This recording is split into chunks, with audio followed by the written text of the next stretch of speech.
Hi, this is Dave Herman with Salt Lake City Fire Department. This is a video introduction to the US Digital Designs Phoenix G2 mobile app. Today's date is Wednesday, December 12th, 2018. So for firefighters at Salt Lake City and Sandy, you are authorized to have free access to the US Digital Emergency Response app. Basically, simply make contact with me or Evan Sherlock, and we can go ahead and get you an access code and get you the download link. Basically, what this app does is it provides you with information on the emergency responses that you have. So it gives you an alert tone, it gives you an address. It's fairly simple compared to Active 911. For example, right now it doesn't allow you to show anything on a map, but basically it's a great app for just getting basic call information. So when you download the app for the first time, what's going to happen is it's going to ask you for your email address and then basically an activation code. Those will be provided to you once you sign up for service. In this case, I've already entered that information, so what it's basically doing is pulling up a listing of basically all of the alarms that have come in for the last period of time. Like any other app, I can just go ahead and scroll down on this list and it basically refreshes for me. And if I need to, what I can do is select any of these. Basically, again, it's very simplistic. It gives me the incident number, gives me the code, the nature, and then shows me who's responding. It's saying that the map is not available for this incident. That will become available once we move to the new Hexagon CAD sometime next year. If I want to, I can do two things. I can either listen to Siri by pressing the button here. Ambulance 31 and medic engine 35. Traffic accident. And I'm going to go ahead and just stop that. The other thing I can do here on this incident is hit this pin button. What the pin will do is it will save the incident for me in a separate area of the app. That way I can reference it later if I need to. And I'll show you where that is in just a sec.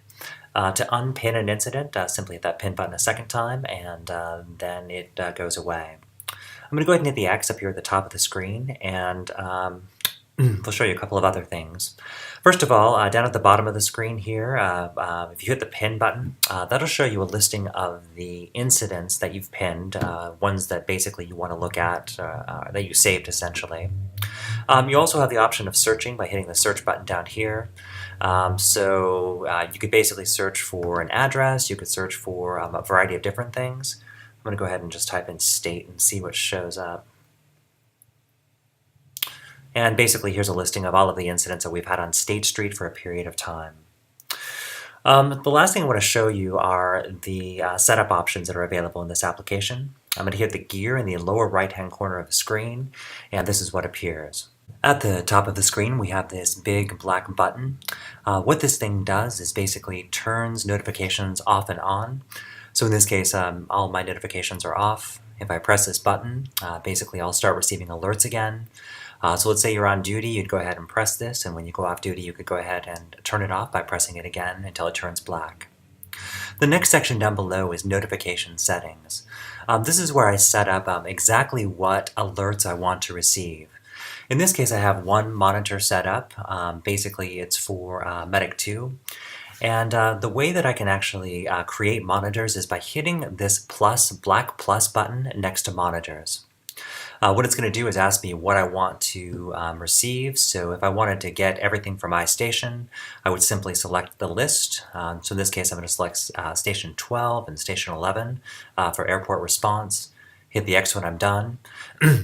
And if I wanted to, I could actually even specify individual units. So for example, if you just wanted to receive stuff for your apparatus, you could choose it here. And please keep in mind, if you are an apparatus that goes ALS, BLS, basically what you'll want to go ahead and do is select basically two identifiers. So like for example, if I wanted to go ahead and get alerts for Medic 2 exclusively, I would select Medic 2. And then I'd also select Engine 2 as well in case I go BLS for a period of time.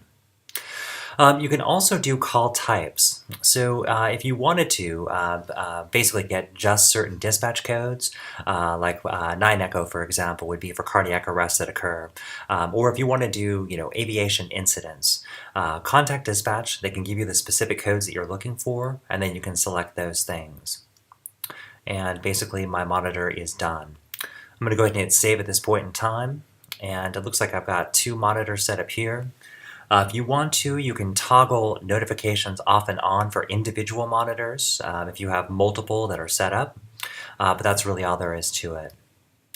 Really, that's the end of this presentation. There's really not a whole lot else to show you at this point.